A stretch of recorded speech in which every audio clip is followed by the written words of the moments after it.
O ju vëllezërit e mi, a mendon njeriu se Allahu xhallahu ala ka kriju kot për lojë dhe për tallje?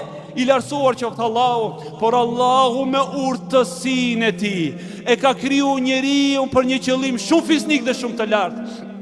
Thot Allahu xhallahu ala: "Efa hasibatum annama khalaqnakum abatha wa annakum ilayna la turja'un." A mendoni ju, shifni Allahu xhallahu ala në formë pyetje që të nxjerrë nga mendja e shëndosh njerëzore kuptimet e drejta. A mendoni ju njerëz se ne ju krijom kot?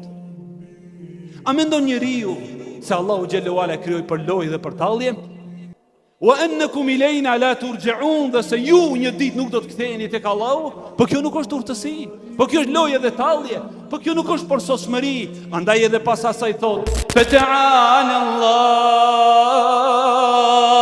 i lartësuar qoftë Allahu, "Fata'ala Allahul Malikul Haqq", i lartësuar qoftë Allahu, mbreti i vërtet xhelle xhelalu. Nuk i takon mbretërisë së tij, nuk i takon urtësisë së tij, nuk i takon të qenurit Zot dhe Allah që ti krijon krijesat e tij për tallje dhe për lojë.